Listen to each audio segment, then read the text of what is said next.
This is Saturday Night Online Live with Romeo. Hello, this is Gavin. I'm here on Saturday Night Online to answer your questions. Just want to say what's up to Romeo. And thanks again, man, for having us on. So here we are online. Just going to go through some questions here that you might have for me. And we'll see how this goes. Let me know if you don't like what I'm saying. Okay. First question. And I will read your name. You will be held accountable. First question is Nikki from Philadelphia, Pennsylvania. What is the most memorable concert you've ever attended, she asks. Let's see. Nikki, good question. Most memorable concert I've ever attended was probably, it's tough. Might have been an Elton John, Billy Joel show. It's a big show. It was a big, stadium show. I was a teenager, and of course, since I'm a piano player, I wanted to be there and check that out. You know, those are two sort of legendary performers, and I figured I would have a good time. I was not wrong. I did have a good time. Anyway, next question is from Jackie from Detroit, Michigan. What was the first concert you ever went to? First concert I ever went to was a Billy Joel concert. I was 15. I remember that. I went there with my family. I was a fan already, of course. It was a Christmas present to go see that show. And we went out there, and man, it was a great, great show. It was the first real big show I'd ever seen. You know, it was pretty impactful. Other than that, I'd been to a bunch of, shows after that, some stuff when I was a teenager. I might have seen Van Halen, and I went to one of the first Lollapaloozas. I think it was Lollapalooza, or was it Horde Tour? I think I went to both of those actually, but this is way back. This is like, Fish wasn't even really famous yet, and Grateful Dead were still out touring, and that was pretty memorable. And some of my first real concert experience, really, I think most of those experiences actually happened when I was probably about 15. That was when I really first started tapping into that whole thing. Anyway, let me get to the next question here. It's Monica from Columbus,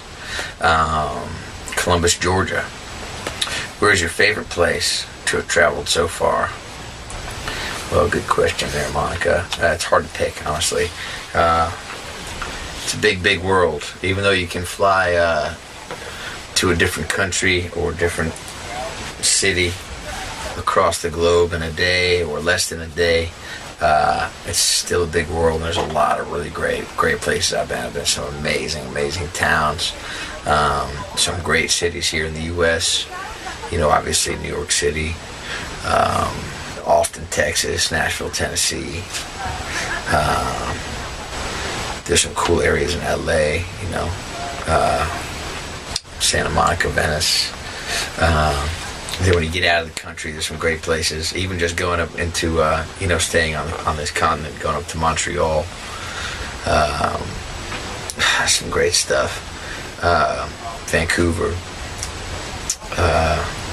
Then overseas, I would say some great Northern European cities, Oslo, Copenhagen, Stockholm, Amsterdam. Everybody loves that. Every artist. My crew guys really love Amsterdam. A little too much, to be honest. At least a few of them. San Remo, Milan, Rome. Great stuff, man. Munich, Berlin, you name it. There's a big world out there. I recommend everybody gets out and goes to see as much of it as they can. And by the way, Savannah, Georgia is one of the most beautiful, charming cities I've ever been to. It has a great charm. And a lot of people don't know this, but I'm sure every Georgian knows it, but a lot of people outside of Georgia don't know it. But when Sherman was burning the South, He spared Savannah, Georgia, because it was too beautiful to burn. He presented to Abraham Lincoln as a Christmas present. Anyway, it's a little tidbit of fact. I think I'm right. If I'm wrong, don't embarrass me. Next question. This is from Kylie from Orlando, Florida. What initially got you interested in music? Kylie, what got me interested in music? Probably just growing up in the house I grew up in. You know, my parents were really musical. You know, my grandfather was really musical, and you know, his brothers played a little bit of music, and you know, it's just really a family culture. You know, where I grew up, it's just really part of the whole culture of, you know, growing up in a small town in upstate New York in the Catskill Mountains, and you know, particularly being in my family and the types of people that my you know, my father and mother were friends with. You know, there were a lot of people who were musical, and just the culture. You know, I mean, my parents were, you know, at the original Woodstock together. You know, I grew up 15-20 minutes from the original Woodstock site, so there was a lot of that kind of mentality up where I grew up in upstate New York. You know, that was part of the many other little pieces of culture up there, you know, other than the prisons and it just being a prison town. It had that element of, you know, what remained of the original Woodstock mentality. There was still some of that there, some of that musical element to that place, you know, and so that all played a part, you know, in getting into music. Next question is this is Jessica from Roanoke, Virginia. Who is your all-time favorite band? All-time favorite band would have to be the Beatles. I know that doesn't sound very original, but you know, I'm not trying to be original on what initially inspired me. You know, I'm just being honest with you. I mean, I could sit here and try to pick an obscure band like every other douchebag trying to find, like, you know, what the coolest unknown band was growing up, but they're all full of shit. They all love the Beatles, or they love the Rolling Stones, or Led Zeppelin. That's all there is to it. They can say whatever else they want to say, but it's just, they're just trying to sound cool. They love the Beatles. I love the Beatles too. Next question. Danica from Jackson, Mississippi. Who's the most famous person in your cell phone? The Beatles. I'm just kidding. Most famous person in my cell phone is, that's a hard one. I couldn't tell you. There's some famous people out there. Some of those famous people have cell phone numbers. Some of their cell phone numbers are in my phone. But I couldn't tell you who the most famous is. You know, I'm not friends with every single famous person. That's just not how I roll.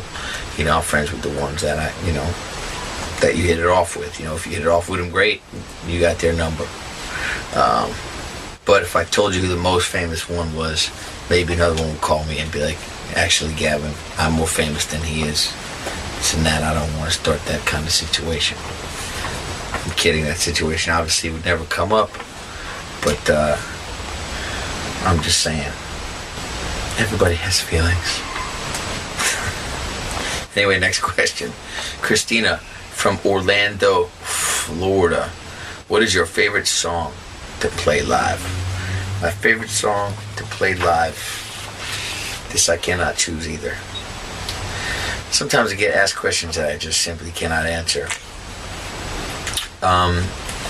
Because it's hard to pick favorites with songs. There's a lot of great songs out there. I can say that one of the songs that affected me the most was "A Change Is Gonna Come," Sam Cooke, which I obviously had to kind of force myself to record because I couldn't not just record that tune for myself. I wanted to document how much I loved it. I put it on the Chariot strip record that I released over a handful of years ago now. But there's some other amazing songs out there, obviously, you know. I think also one of the great songs of all time is at the end of the Sgt. Pepper record, called "A Day in the Life." That's a beautiful song. I think you may or may not know it. I read the news today, oh boy. That's a great song.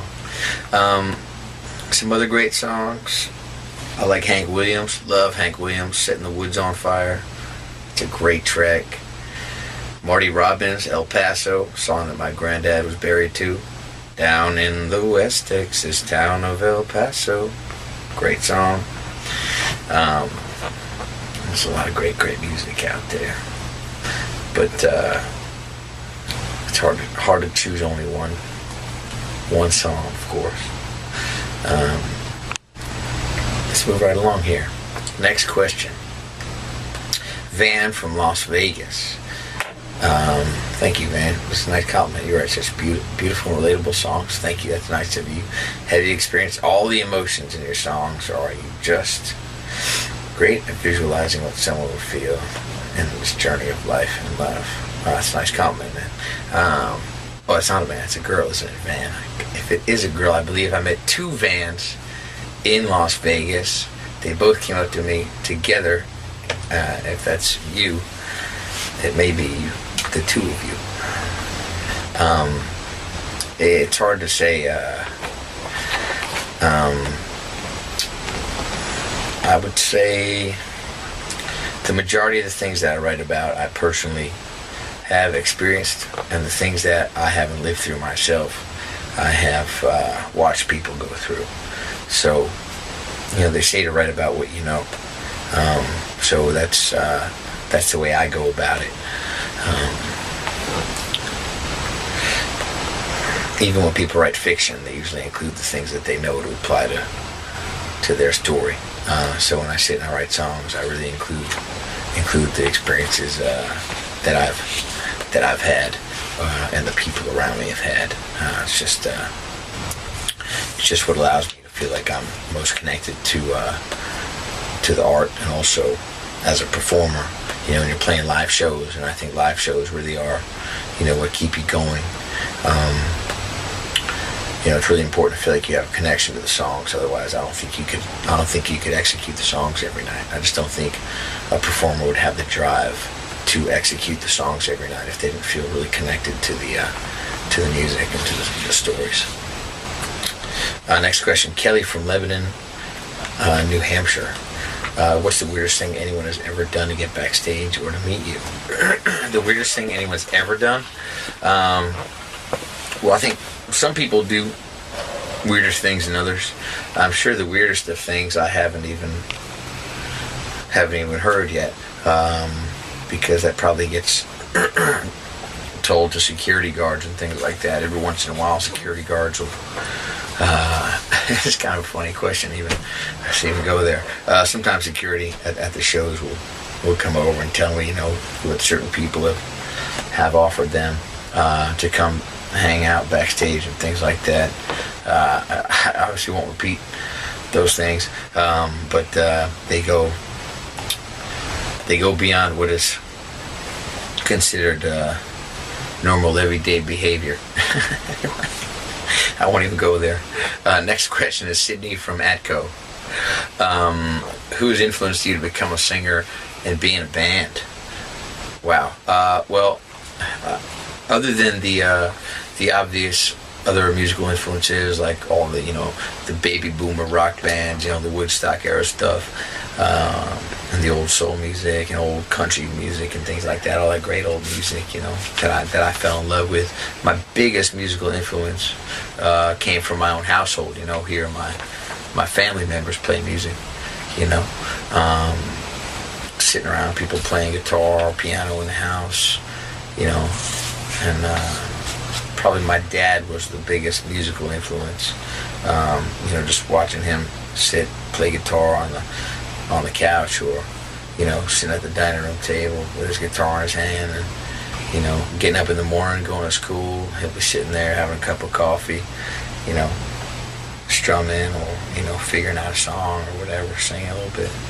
And my mother did the same type of thing. So I'd say that those are really the strongest musical influences. And having an older brother who was incredibly musical and incredibly inspired by music and bands and things like that, bringing home albums and saying, hey, listen to this, listen to that, you can't help but be affected by all of that. All those things end up making their way into your own your own style of music. So all those things that you were exposed to, obviously, you end up absorbing like a sponge, and they all become part of what you do. Here, next question is Christy from Norwich. I think that's how I pronounce it.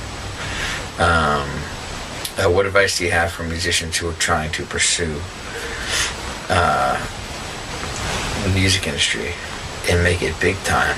Oof, good question. I don't know if I'm the best person to come to for advice. I don't know what kind of advice I really can give.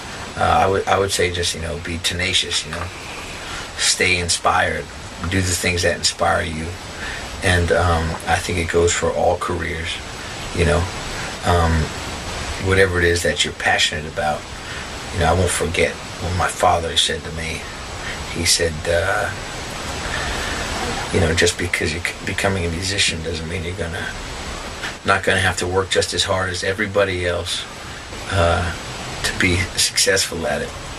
You're gonna have to work every bit as hard or even harder, and or you'll never ever be successful at it. And so, that being the case, knowing how hard you have to work at something, I think that's important to pursue your passion, because no matter what job you choose, in order to be successful at that job, you're going to have to dedicate more than just your 8 or 9 hour day.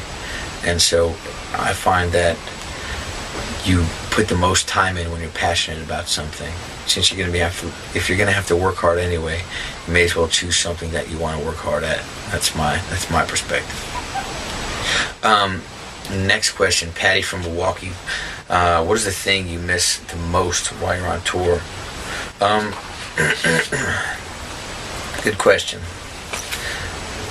I miss having a big bathtub. I like a big bathtub. Big, deep bathtub. I like those old school tubs with the legs on them. Those old French tubs. Those are cool. Those are my favorite. When you're on tour, typically you only really have the luxury of a shower. And so you miss that. I miss the swimming in place element of a bathtub. That's one thing I probably miss the most. Anyway, that's all my time. Thanks for swimming with me in the bathtub. I'll miss you guys, and hopefully you'll join us next time. Just want to say thanks again to Romeo and Saturday Night Online. I had a great time. I hope you did also, and I will see you on the road. Be good. This is Saturday Night Online Live with Romeo.